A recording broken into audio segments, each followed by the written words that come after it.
ফরজ গোসল করার নিয়ম আমাদের অনেকের জানা নেই। খুবই সিম্পল এবং খুবই সহজ। ফরজ গোসল করার নিয়ম হলো, আপনার গায়ে অথবা পোশাকে যদি কোনো নাপাক থাকে, ফরজ গোসলের আগে প্রথম কাজ হলো সেই নাপাকগুলো ধুয়ে ফেলানো।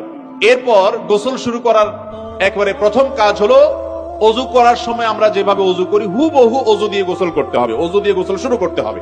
2 হাতের কবজি ধোবেন, কুলি করবেন, নাকে পানি দিবেন, মাথা মাসা করবেন।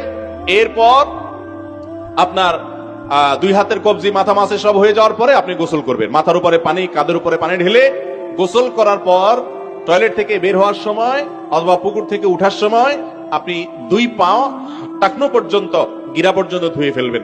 আপনার গোসল হয়ে গেল।